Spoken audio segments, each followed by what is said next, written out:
बोले श्री महाराज की।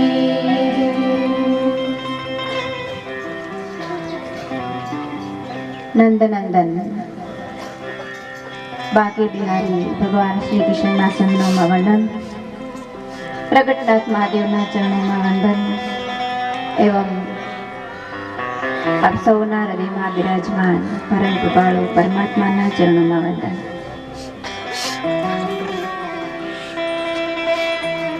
बपोरनी कथा में परीक्षित जी महाराज ने शमीक ऋषि ना पुत्र जे ऋषि पुत्र शृंगी ऋषि एने शाप आप्यो कि मारा पिताना गळामां जेणे मरेलो सर्प પહેરાવ્યો એનું 7મા દિવસે તક્ષક નાગના દંશથી મૃત્યુ થયું। પરીક્ષિતજી મહારાજને 4 પુત્રો છે। પોતાનો મોટો પુત્ર જે જન્મે જાય એને રાજગાદી સોંપી છે અને પોતે વૈરાગ્યના શસ્ત્રથી મમતાના બંધનને છેદી નાખી અને સત્તાનો પણ ત્યાગ કર્યો છે। બધું જ છોડ્યું છે ક્ષણવારના પલવાર। પરિસ્થિતિ જે વિચાર કરો કે સત્તા સંપત્તિ સંતતિ આ કઈ જ સાથે નહીં આવે।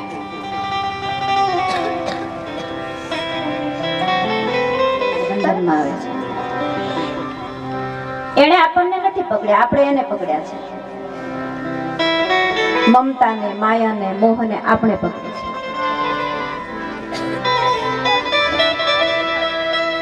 આપણે પહેલા થાંભલી પકડી લઈએ અને પછી ગોળ ગોળ ફરી અને રાડો નાખવા માંડીએ કે મને છોડાવો મને છોડાવો, મને થાંભલીએ પકડી રાખ્યો। તો થાંભલીને કોણે પકડી છે? આપણે જ ને।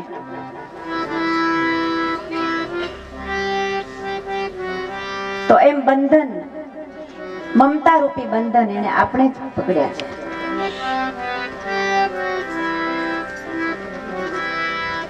પરીક્ષિતજી મહારાજે વિચાર કર્યો કે આ સંપત્તિ પણ સાથે નહીં આવે, સંતતિ પણ સાથે નહીં આવે, સત્તા પણ સાથે નહીં આવે।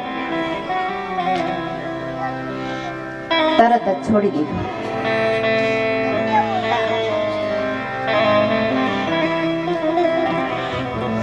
અરે એ તો જળ વસ્તુ છે, પણ જે જીવતા છે ને એ પણ સાથે ના આવે। બહુ મહેનત કરીને પરસેવો પાડી પાડીને મોટા મોટા બંગલાઓ બનાવ્યા હોય તો અંતકાળે એમ કહેવાય કે એ બંગલા મારી સાથે ચાલ, મેં તને કેવી રીતે બનાવ્યો છે, હે કાર તું પણ મારી સાથે આવ, ત્યાં પણ મારે ફરવા થાય ને કારમાં બેસીને।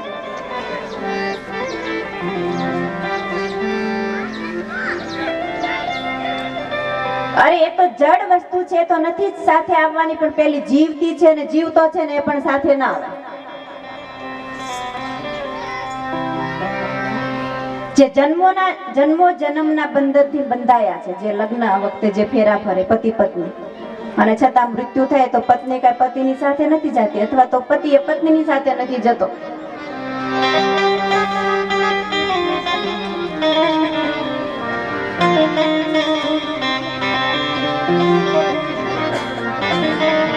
હું કરતો હાલી નીકળમાં,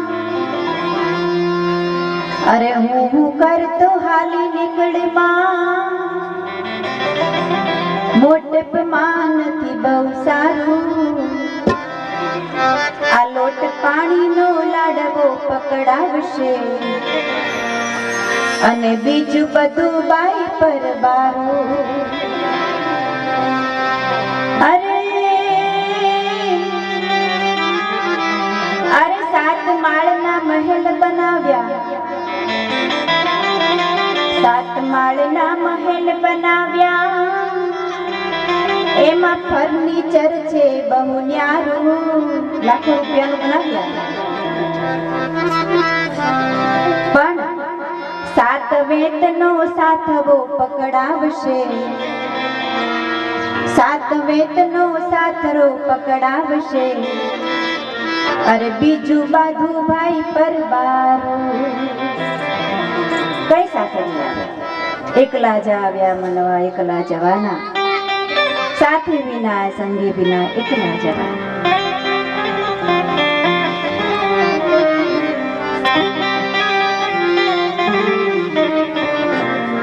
એક દિવસ દોરી તો તૂટવાની છે કઈ દોરી एक दिन श्वास केरे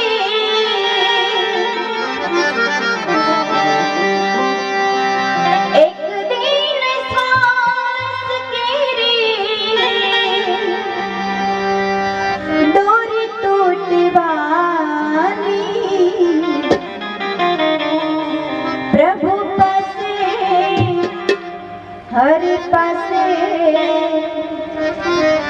प्रभु पासे हरि पासे मांग मेरे बार ओ मांग मेरे बार मांग मेरे बारी एक दिन तेरी श्वासा एक दिन तेरी श्वासा डोरी टूटी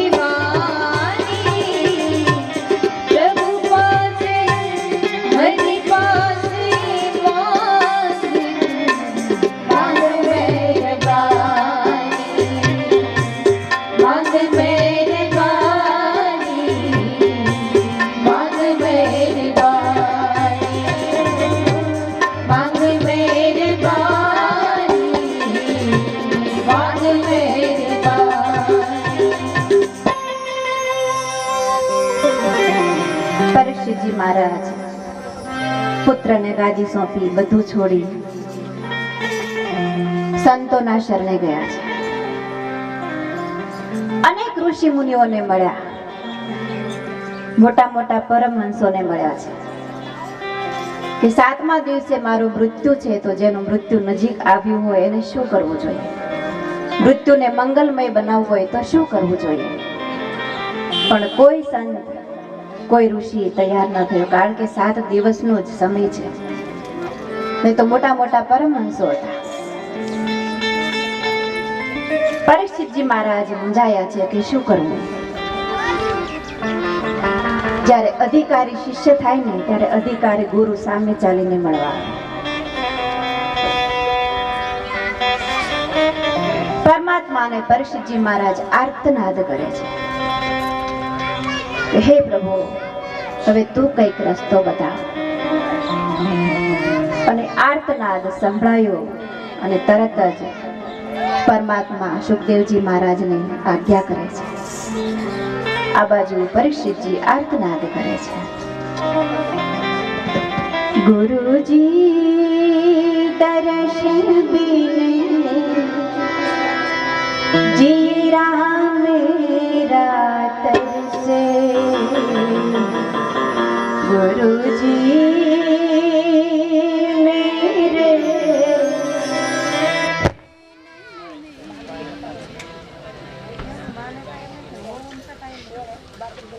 गुरुजी दर्शन बिन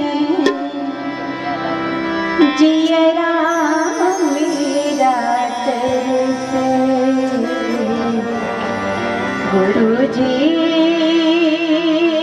मेरे नैनन में जल बरसे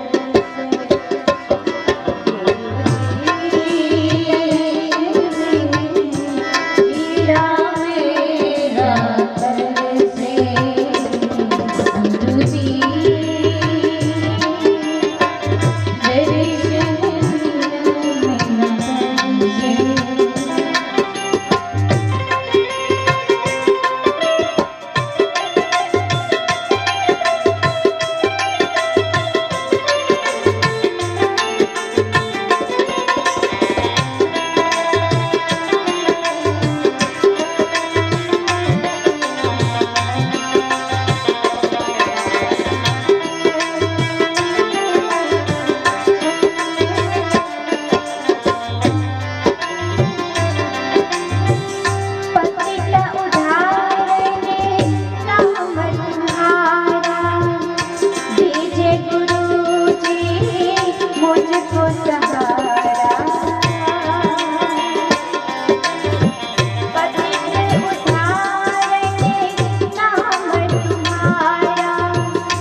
गुरुजी दर्शन जी राम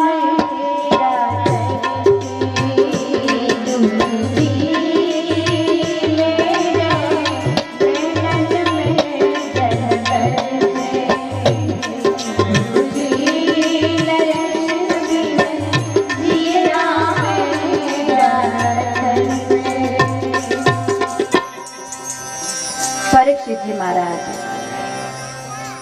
આર્તનાદ થયો અને સુખદેવજી મહારાજ ધીમે ધીમે ધીમે ધીમે પરીક્ષિતજીની પાસે આવ્યા. સુખદેવજી મહારાજના ચરણોમાં પડ્યા છે. કહે છે કે હે ગુરુદેવ, સંસારના સમુદ્રમાં હું ડૂબવા જઈ રહ્યો છું.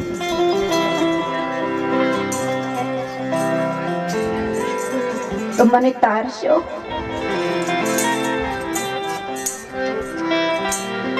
મારું બાવડું ચાલશો?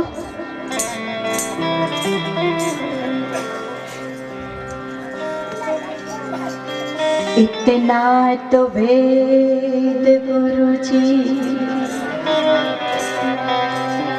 हमको बता दो, हमको बता दो.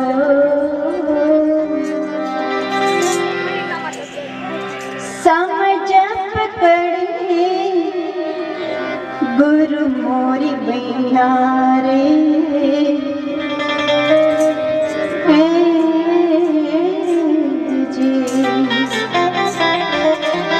समझ पकड़े गुरु मोरी बैया रे.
દેવજી મહારાજના ચરણોમાં પરીક્ષિતજી મહારાજ ગુરુદેવની પૂજા અર્ચના કરી છે. અહીં ભાગવતકાર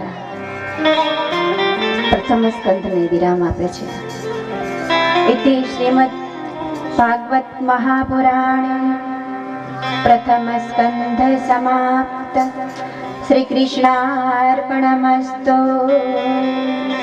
बोलिए द्वारिकाधीश की. भवसागर नैया डूब रही, भवसागर नैया डूब रही, भगवान सहारा बन जाओ, भगवान सहारा बन जाओ, भगवान सहारा बन जाओ. तेरे घोर अंधेरा है, घट भीतर घोर अंधेरा है, घट भीतर घोर अंधेरा है, घट भीतर घोर अंधेरा है. गुरुदेव उजाला बन जाओ, गुरुदेव उजाला बन जाओ, गुरुदेव उजाला बन जाओ. हरि ओम, हरि भगवान हमारे आ जाओ, भगवान हमारे आ जाओ, भगवान हमारे आ जाओ, भगवान हमारे आ जाओ.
हरि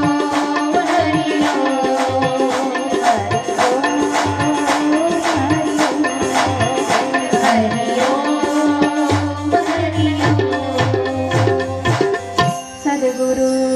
हरि પ્રગટનાથ મહાદેવની જય.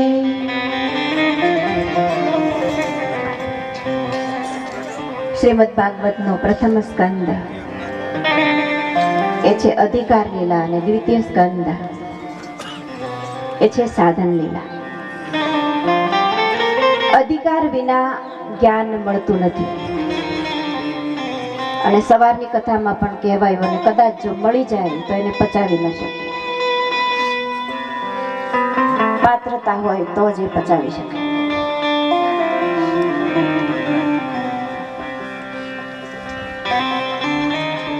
તો દ્વિતીય સ્કંદમાં સાધન આપ્યું છે. સૈનિક બની જાય પણ એને સાધન ન આપે તો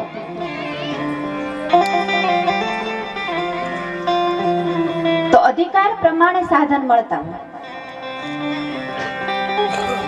જ્યાં સુધી હવાલદાર હોય ને ત્યાં સુધી દંડો જ મળે. હવાલદાર હોય ત્યાં સુધી દંડો જ હાથમાં મળે, પણ ઇન્સ્પેક્ટર થાય અને હવે સુખદેવજી મહારાજના મુખમાંથી બીજી ગંગા વહેવા જઈ રહી છે. અનેક ઋષિ મુનિઓ આનંદ ઘાટ ઉપર ભેગા થયા છે.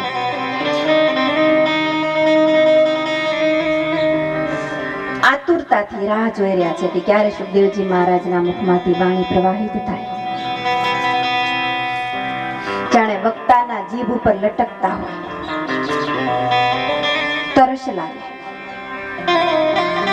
અને તરસ વગર તૃપ્તિ નહીં. આપણને ખૂબ તરસ લાગે ને તો જ પાણી પીવાની મજા આવે, એ બધાને અનુભવ.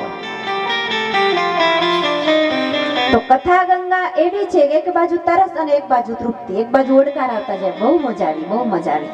અને વળી પાછું એમ થાય કે હજુ બોલે, હજુ બોલે, હજુ આગળ આવે. તરસ અને તૃપ્તિ, તરસ અને તૃપ્તિ, પણ તરસ લાગવી જોઈએ.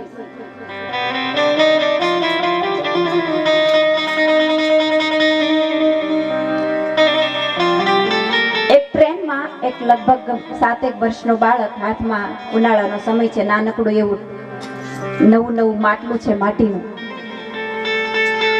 અને કોઈ પાણી લો, કોઈ પાણી લો, કોઈ પાણી લો, આમ સાદ પાડે છે.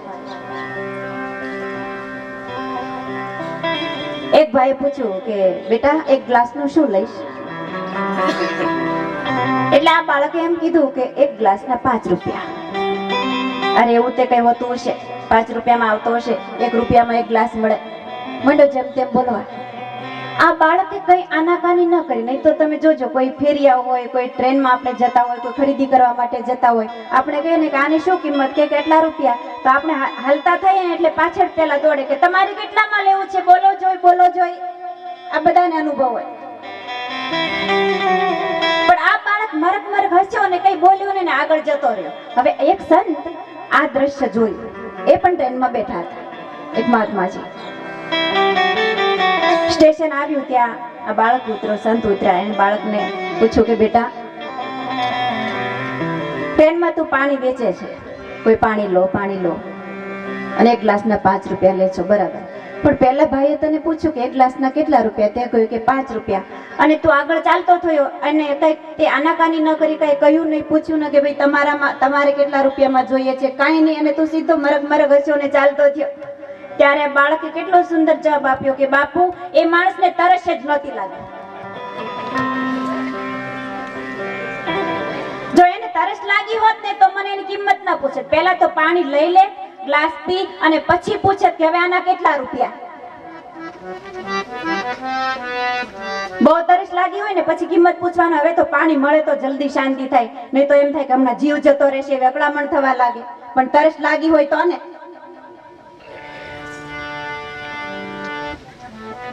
તો એમ તરસ લાગે તો જ એ પીવાની મજા આવે, એનો આનંદ આવે. તો કથા ગંગા એવી છે, એક બાજુ તરસ, એક બાજુ તૃપ્તિ, એક બાજુ તરસ, એક બાજુ તૃપ્તિ. તરસ લાગ્યા વગરના પીએ ને તો ઢોળાઈ જાય, એને ઢોળી નાખે.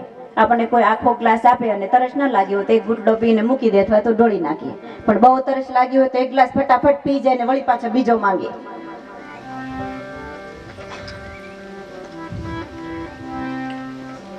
તો સુખદેવજી મહારાજના મુખારવિંદમાંથી કથા ગંગા પ્રવાહિત થવા જઈ રહી છે. શ્રોતાઓ આતુરતાથી રાહ જોઈ રહ્યા છે કે ક્યારે શરૂ થાય, ક્યારે શરૂ થાય. અને ત્યાં જ સુખદેવજી મહારાજ એક દરબાસન ઉપર બિરાજમાન થયા અને મુખમાંથી પ્રથમ શબ્દ નીકળે છે અને કથા ગંગા પ્રવાહિત થઈ છે. શ્રી શુક ઉવાચ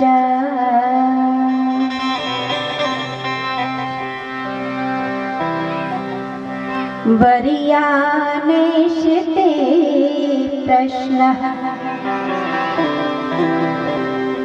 કૃતો લોકહિતં નૃપઃ આત્મવિદ સંમતઃ પૂષા શ્રોતવ્યાદિષુ યઃ श्रोतव्यादिषु यः परः वर्यानेषते प्रश्नः वर्यानेषते प्रश्नः वर्यानेषते प्रश्नः। हे राजन, તમારો પ્રશ્ન અતિ ઉત્તમ છે, અતિ શ્રેષ્ઠ છે. સુખદેવજી મહારાજે કયો પ્રશ્ન કરેલો કે ગુરુદેવ, જેનું મૃત્યુ નજીક આવ્યું હોય એને શું કરવું જોઈએ? એને એમ નથી કહ્યું કે મને અજર બનાવો, અમર બનાવો, બસ મારું મૃત્યુ સુધરે, મારું મૃત્યુ મંગલમય બને એવો કોઈ રસ્તો બતાવો.